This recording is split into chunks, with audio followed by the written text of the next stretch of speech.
జై తెలంగాణ. తెలంగాణ జాగృతి నుండి ఈరోజు తెలంగాణ అమరవీరులను స్మరించుకుంటూ మరి మెగా బ్లడ్ డొనేషన్ క్యాంపు పెట్టడం జరిగింది. తెలంగాణ జాగృతి నాయకులు కార్యకర్తలు అనేక మంది కూడా ఇవాళ రక్తదానం చేసి మరి రాష్ట్రాని కోసం ప్రాణత్యాగం చేసినటువంటి అమరవీరులను అందరినీ కూడా తలుసుకోవడం జరిగింది.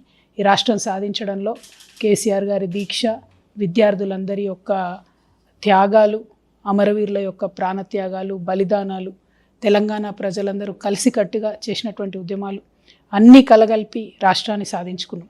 అయితే ఈ రాష్ట్రాన్ని సాధించుకోవడంలో మరి ఎంత పెద్ద ఎత్తున ఉద్యమకారులు పాల్గొన్నారో వాళ్ళెవ్వరినీ కూడా ఆ తర్వాతి కాలంలో మరి ప్రభుత్వం కేసీఆర్ గారిదే వచ్చినప్పటికీ ఆ కింద స్థాయిలో ఉండేటటువంటి ఎమ్మెల్యేలు కానీ మినిస్టర్లు కానీ ఎక్కడా కూడా వారిని పట్టించుకోకపోవడం, వారిని రాష్ట్ర సాధన కోసం చేసినటువంటి త్యాగాలను గౌరవించకపోవడం అన్నది కూడా అనేక మందిని బాధించిన విషయం మనందరికి కూడా తెలిసిందే.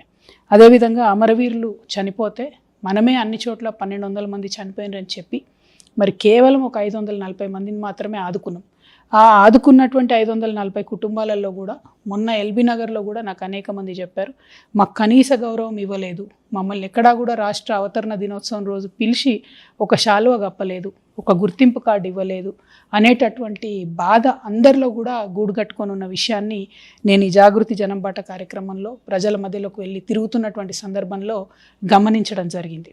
అయితే ఒక పక్క కేసీఆర్ గారి పరిపాలనలో అట్లా జరిగినటువంటి తప్పిదాలని మేమేదో సవరిస్తాం, మేమేదో మిమ్మల్ని ఉద్ధరిస్తాం, ఉద్యమకారులందరికీ మేము ఆర్థికంగా కూడా చేయూతనిస్తామని చెప్పి ఈ ముఖ్యమంత్రి గారు, ఇప్పుడున్న ముఖ్యమంత్రి గారు ఉద్యమకారులకు గుర్తింపు కార్డులు ఇస్తాం, మేము పెన్షన్లు ఇస్తాం, 250 గజాల భూమి ఇస్తామని చెప్పి చెప్పడం జరిగింది.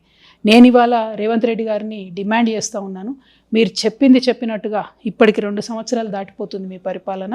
డిసెంబర్ 9వ తారీఖు నాడు మీరు ఖచ్చితంగా ఉద్యమకారులకు 250 గజాలు ఇస్తా అన్నటువంటి దాన్ని అనౌన్స్ చేయాలి. ఉద్యమకారులకు గుర్తింపు కార్డుని ఇచ్చేటటువంటి ప్రక్రియను ప్రారంభించాలి.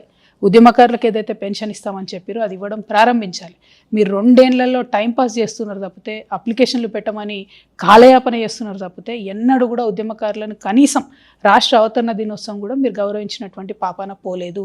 మేమందరం డిమాండ్ చేసేంత వరకు కూడా కనీసం మీరు అమరవీరుల స్తూపం దగ్గరికి వెళ్ళి నివాళులు అర్పించలేదు.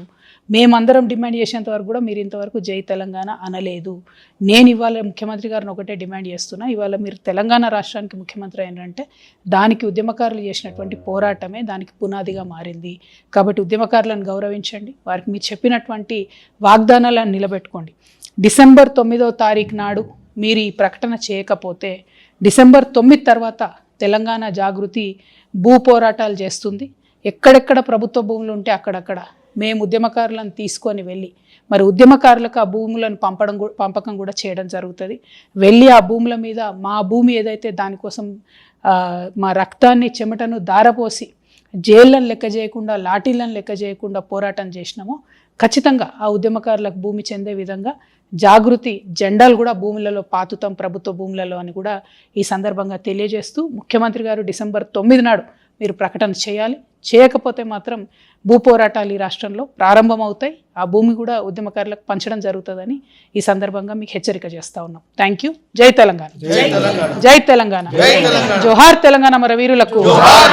జోహార్ తెలంగాణ అమరవీరులకు. జై తెలంగాణ.